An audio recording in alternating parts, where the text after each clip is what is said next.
This podcast is brought to you by Blackbeard Ministries International. To find out more, visit blackbeard.org.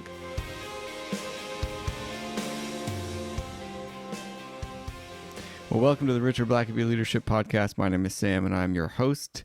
And sitting across from me, the man whose name is on the podcast, Dr. Richard Blackbeard. Good morning, Sam. It's good to see you again, Richard. Always good to be with you, Sam. It's nice when we can do these face-to-face. And, Yeah. I know for the audience, it's better quality as well when we're not doing it over Zoom or something. So yeah, and cool. I'm out of town pretty well every week, but it just sometimes we're able to be home enough to actually get a recording. Yeah, it's nice when we can squeeze these in. I know it's been a hectic fall for you. Yeah, I was just counting in October. I think I preached 43 times in the month of October, and that doesn't even count leading Bible studies or doing podcasts like this. Yeah, that's all, huh? So I got to pick. So what did you do with the rest of your time? Well, you're working me hard, Sam. Yeah, I do what I know, can. No rest here. It is good though to be. I tell you what, people seem really happy just to be in live meetings again too. And yeah, you can't wear your pajama bottoms when you're, in an actual meeting and not on Zoom. But no. But there are pros and cons, to both. But there are. I can tell you, people are pretty excited about. Well, and I think people are hungry to be together and to just be in fellowship with other believers, especially.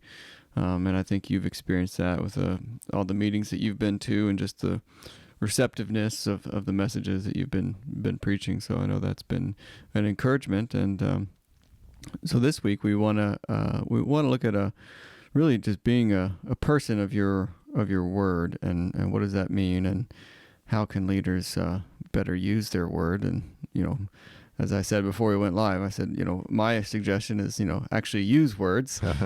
That's important if you're leading at any capacity. So let's, I'll just turn that over to you then, and we'll sort of break it down from there. Yeah, and Sam, as you know, I've had a couple of dealings lately with some folks that are just, I never cease to be amazed at some people, how poorly they use their words sometimes. And leaders may use other things. They can use their brain, they can use their problem-solving abilities, their creative abilities, various things that leaders have to tap into. But words are one of the primary tools of leaders. Words inspire people. They can chastise people. They can rebuke people. They can cast a vision that inspires people to attempt to go to great heights. But words are important. Some leaders are very eloquent. They can get on the platform and they can deliver spellbinding speeches, and everybody's in tears afterward. And then there's others that are not the kind of people that are going to electrify a crowd from a platform, but they have a way of just one-on-one speaking life into people, humbly expressing thanks and gratitude, and maybe giving timely comments or compliments. It's said of Winston Churchill that during World War II, he mobilized the English language and sent it into battle. It's been said of one biographer of his, and just the when his army could not go toe to toe with the enemy, yet even Hitler just would go crazy with the words that Churchill was using to. Hitler thought surely the people will just surrender and give up after all we've done, and yet when Churchill had not much more than his words, that seemed to be enough. And so I think leaders have got to be masters of their word, and that means that I think that you want to also keep growing in your use of language. And I would say great leaders work on their vocabulary and they evaluate how they're communicating. And if they're putting out a memo, they're sending out an email, they're taking time to reflect on it, to say, is this concise? Is this informative? Is this encouraging? Could I reword this in a way that's positive instead of negative? There's so many things when you think about it that leaders, if you're wise with your words, can be more effective than they currently are. So I want to talk a bit about that. There's a verse in Colossians chapter 4, verse 6. It says, "Let your speech always be gracious, seasoned with salt, so that you may know how you should answer each person." And so, of course, to let your speech be seasoned, or to be gracious. We think of graciousness as, in one sense, of course, that's the way God deals with people, and when He's gracious, grace itself is kind of a gift. It's what God uses to relate to sinful, rebellious creatures of dust like us. But grace also is very impactful. Grace has a way of lifting up the spirits. It encourages people. It forgives people. Grace transforms people. Grace is the way that God deals with people. And so, of course, God can transform a life. God can change a whole direction. Grace is a powerful thing. And so letting your speech always be gracious, it doesn't mean that you're just always necessarily just polite and you never get upset or you never call out things that are wrong. Grace is very transformative, and it's the way that God deals with people, and God gets a lot of stuff done. And then it says season with salt, and of course salt is a preservative. Salt, if you get salt in your eye, if you get salt on a wound, it's got kick to it.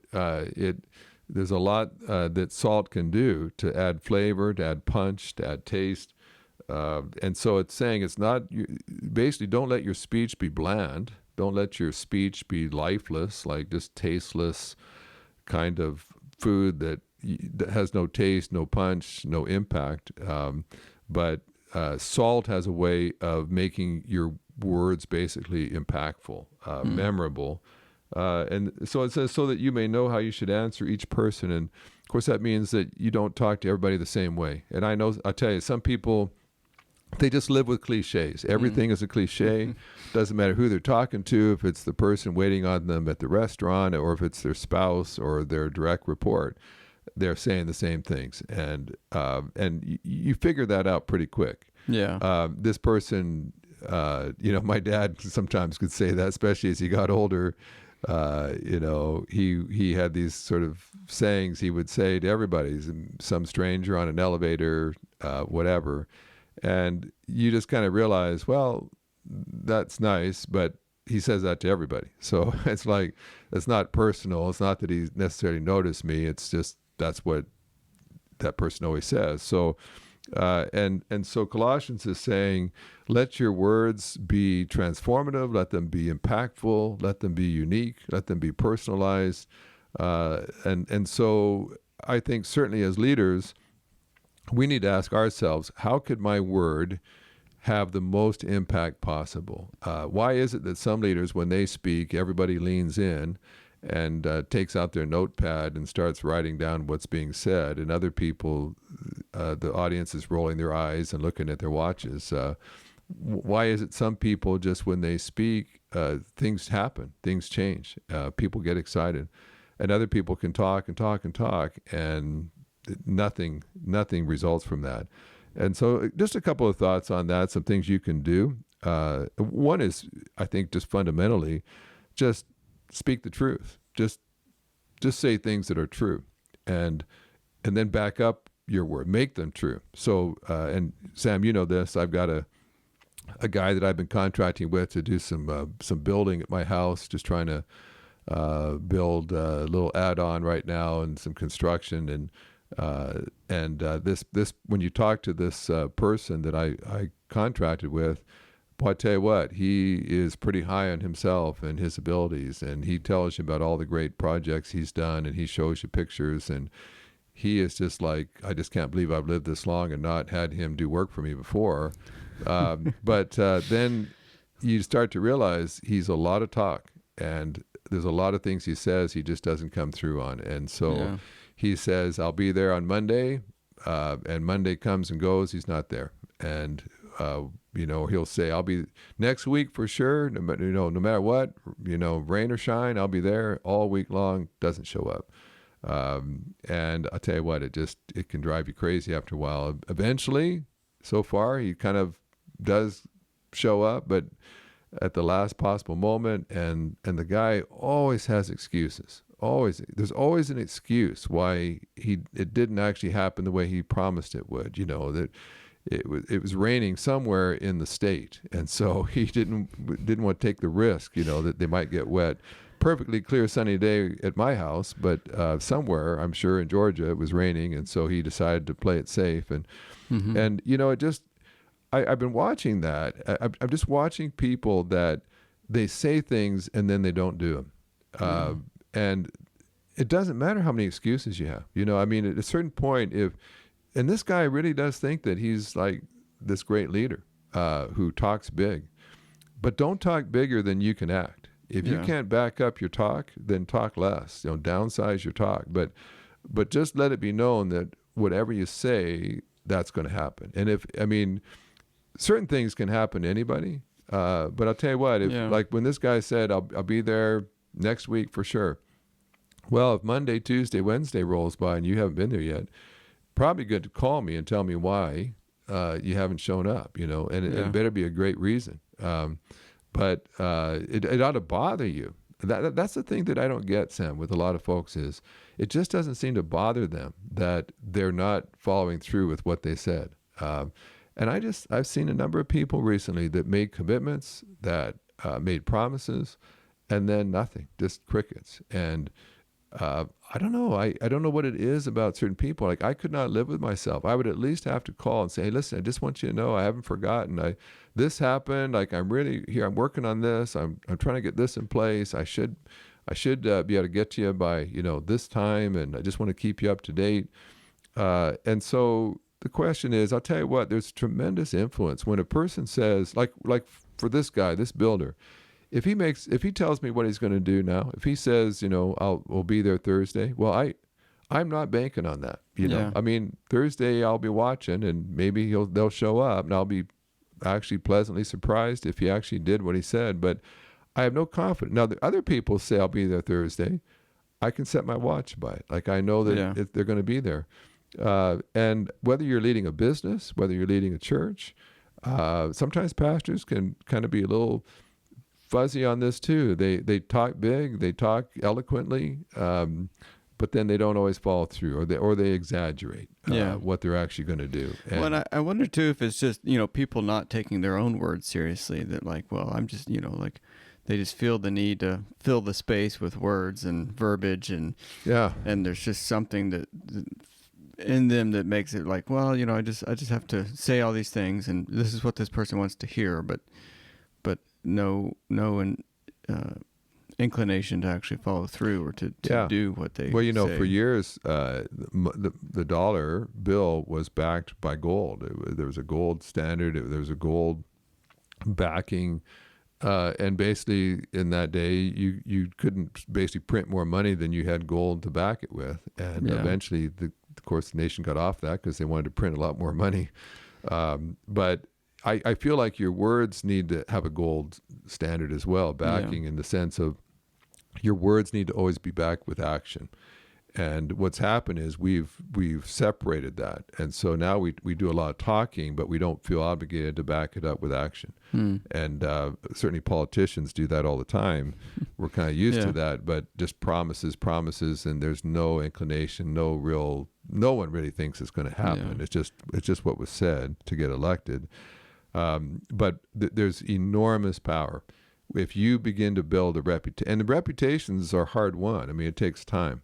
Yeah. But over time, if you are known as someone that is, if they made a commitment, it's going to be done. And so I've done some things where, like, I'm maybe one of several authors that are all going to submit writing contribution by a certain date. And I take great pride in, if I can, even getting the material in ahead of the date. Yeah. But I'll tell you, there's been several times where after I turned in the material on the due date, the editor in charge said, well, Richard, you were the only one to get it in on time. And I just think, well, I'm busy. I know these other guys are busy too, but why is it that we all knew the deadline, and some people make it, and others just, it doesn't seem like it's they don't even message to say, hey, it'll be a few days late. It's just nothing. And there's just something, I think,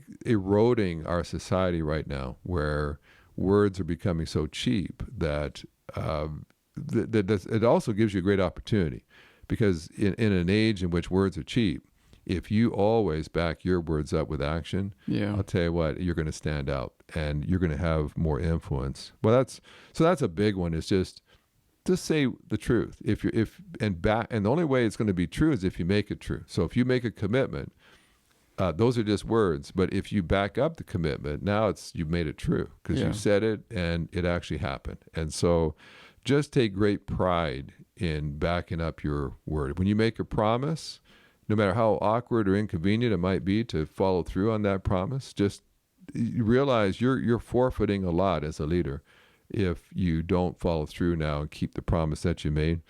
A couple of things just to say with that one. A second one, just don't be shy about apologizing. Sometimes you need to use your words to say, I'm sorry. And those can be very powerful. And those are hard words to say. Yeah. A lot of times we'd rather make an excuse. I was busy, or I forgot, or I just had a lot on my mind, or this came up. Instead of just saying, I'm sorry, I said this and I did this, and I want you to know I feel bad about it, and I want to make it right. I had to do that yesterday even. When I picked Claire up, I told her I'd let her drive up the driveway when we got home. And she had fallen asleep in the car, and I'd just completely forgotten. So we were sitting down to dinner, and she just burst out into tears. And she'll remember. She's like, the driveway. I was like, oh no. So we rectified it, but it's it's one of those things you gotta. That 2-year-old never forgets. No, definitely not. The words. I've discovered a third thing is that there's enormous power that comes with blessing when you use the words to bless. When you look someone in the eye and say, you are just so good at that, or I'm just so fortunate to have you as a friend, or you're so reliable, or you did such a good job. At times it can almost seem, what's the point? They know they did a good job, or this might be awkward. Just, I'll tell you what, though, especially as a leader, there's enormous power in the power of blessing, of just stating a blessing, saying things out loud. Don't just notice it. Don't just think it. Say it, and you'll discover. And you have to be sincere. It has to be real. Don't say nice things that are just, that they're not based on facts. It's just what you say to everybody. What makes a blessing so powerful is when you've noticed someone specifically and specific things about them, what they did, and you fashion your word of blessing around what you've seen and what you've noticed and what you actually believe. Well, and I know we talked about this on we did a whole podcast on being a blessing, but that blessing can only be realized if it's verbalized. Yeah. And I think oftentimes we think, oh, well, that was so nice of so and so, but you never tell them. You know, and it's withholding that. It's wasted. It's something that could have had such impact. And I tell you what, as a leader, I just hate to miss opportunities. Yeah, you had an opportunity to impact someone, but you just didn't say the words, and so the opportunity is missed. It's passed. A couple other things just for we break. Another one, just this kind of sounds funny, but say something that people don't know. I know some people that they never say anything. They never really add to a conversation. Like they never say anything that hasn't already been said, that's not common knowledge, and but they just feel a need to talk, and so they say what everyone else has already said. Like I've been in conversations where I've said something, and then the person, and then they just basically say exactly what I said, and it's like, well, I'm glad you agree with me, but like, do you have any thoughts of your own? Did you have insights? Have you learned anything? Have you thought about anything? And so, be that kind of person that is thinking, who's growing, who's learning, who's reading, that you get into a conversation and you have something to add. And there are some people that don't really, they just don't they're not thinking, they're not growing. There's nothing new in their repertoire and their verbal tool belt. But think of something new and use new words. I'll see a word sometime, or I hear a word used, and I'll think, wow, I like that word. I don't think I've ever used that before. I need to look it up, make sure I know what it means. And some of the podcasts you can listen to, there's some pretty smart people out there, and they'll banter a word around. I'll think, wow, that has punch. I mean, you can't use that word all the time, but at the right moment, try to bring in a new vocabulary. And of course, another thing too, is just be careful about don't be vulgar. There's a great verse in Colossians 3 verse 8 that just says, just put away any kind of filthy speech. And I'll tell you, I've heard some people that I had a lot of respect for, that were prominent leaders, and then in kind of casual conversation, they'll say things or even joke about things, and I'll think, that was just really unbecoming. And I think we all could be tempted, just we kind of let our hair down, we're just kind of being goofy, whatever. But be careful, because just in a moment of candor, you can say something. Some folks have been burned by doing that on social media, and it's out there, and they've got a lot of regret, because just in a careless moment, they just said something that they hadn't really thought about. They hadn't considered the ramifications, how that would appear. Maybe just saying it to one person, it wasn't really appropriate even then, but certainly getting out into the broader public, and all of a sudden it really looks ugly. And so be careful, because you can undo some really good words you said by just a careless moment of saying the wrong words. Yeah. Well, let's take a quick break here, and we'll be right back.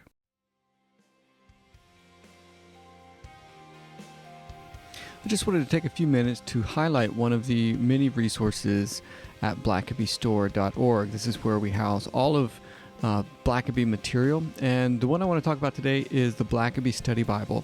This study Bible gives you the results of the Blackaby family's approach to Bible study and encourages you to be available for an encounter with God and His Word. Unique notes and articles throughout the Bible give you guidance for experiencing dramatic, life-changing God encounters on a daily basis. It's on sale now for $35. You can pick up your copy at blackabystore.org. Links will be in the show notes. Richard, I imagine we could do a whole series on, being a person of your word and choosing your words wisely. I have a lot to say about that. You have many words that could be used to expound on that, but maybe just in the few minutes that we have left here, let's just unpack the rest of the ways that we can more effectively use our words. Yeah, just a couple more, Sam. Of course, this is just kind of potpourri. We've talked about that before, but a sixth thing would be just don't be too loud. And do you know people like that they just need to like lower the volume? I don't know what it is about some people.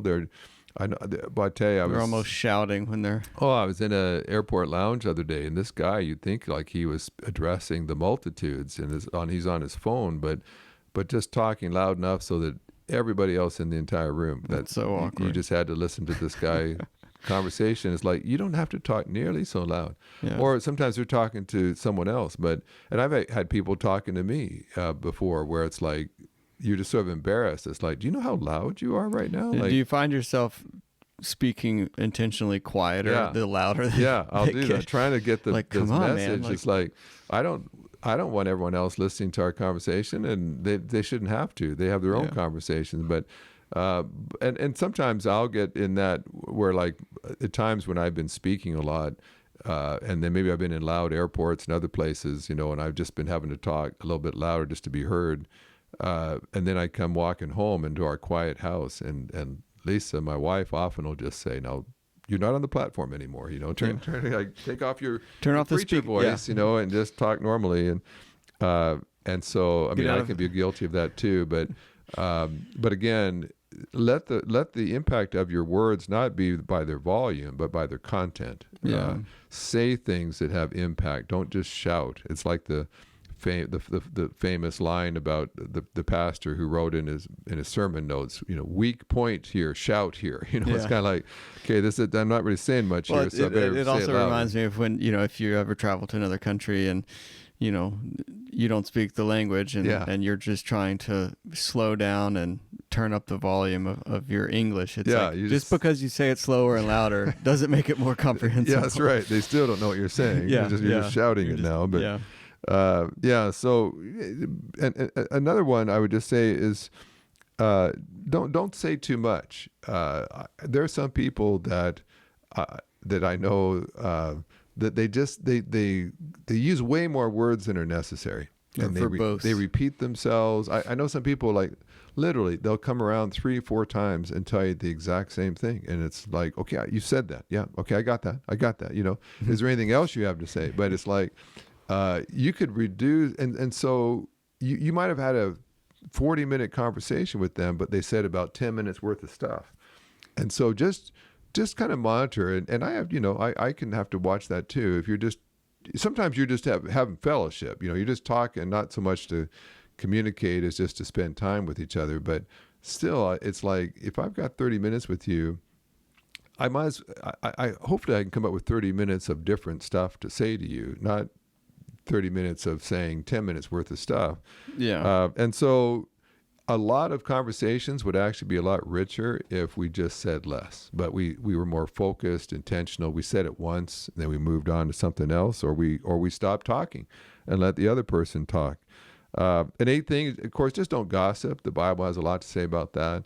I don't know what it is, the perversity of human nature, that we just love to just kind of mention shortcomings of other people. I don't know what that does to our heart, that somehow we feel better about ourselves, or we just love to speculate and comment about others. But I'll tell you what, just be known as someone that if someone's looking to gossip, you're not the guy to go to, because just shut it down, or just make some kind of comment that just makes it clear you're not receptive to that person's not here. Someone comes, says, did you hear what that person did? And there's been times where I've said something about, I hadn't heard that, but I really appreciate that guy for so many reasons. He's a great guy, and just be the kind of person that you're not wasting your words saying things like gossip that don't edify you or anybody else. They're just the kind of conversations that are just dead end conversations that just don't edify anybody. The people talking or the person you're talking about. And also, I would just say, be careful. Like, stay in your lane when you're talking. I know people that just love to talk, and it doesn't matter what the conversation is. They want to do a lot of the talking, but there are times where it's obvious this person doesn't have a clue about this area, this field. There's 3 friends talking, and 2 friends work at the same industry, and they get talking about something, and so a third person just wants to get their turn in, but they don't know what they're talking about. I remember one time, I